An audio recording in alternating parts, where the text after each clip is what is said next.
apostujt që ishin bijtë e Izraelit.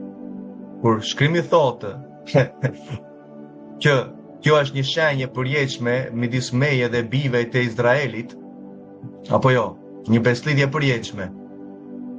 A ishte Mesia biri i Izraelit? A ishin apostujt vëlla motër bijtë e Izraelit? Ishin bijtë e Izraelit, ishin izraelitë, nuk ishin as nga Greqia, as nga Italia, si sot pretendojnë t'i bëjnë në këtë rast denominacione të ndryshme që kanë dhënë në Shqipëri.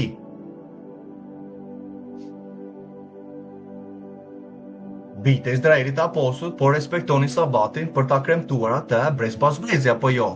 Në nderim të asaj që ati kishte folur, urdhërimet e tija. Urdhërimet e tija janë të përjetshme, apo jo? Ja ku kemi origjinalin nga greqishtja, ka ata miato sabaton. Mos gaboj, tani nuk e shqiptaj dot në greqisht ndoshta, por e dim që është fjala sabaton. Ka ata miato sabaton.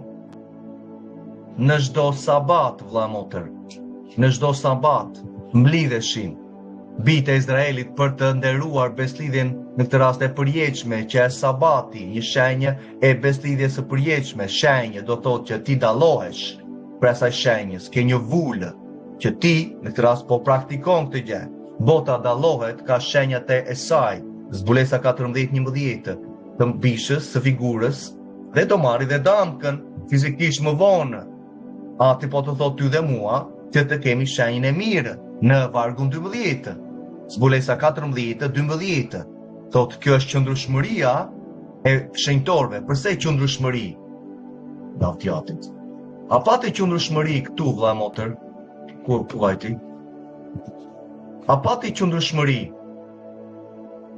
Mesia Jashua këtu në shkretetir kur ai shkoi për të testuar nga djalli? A pati qëndrueshmëri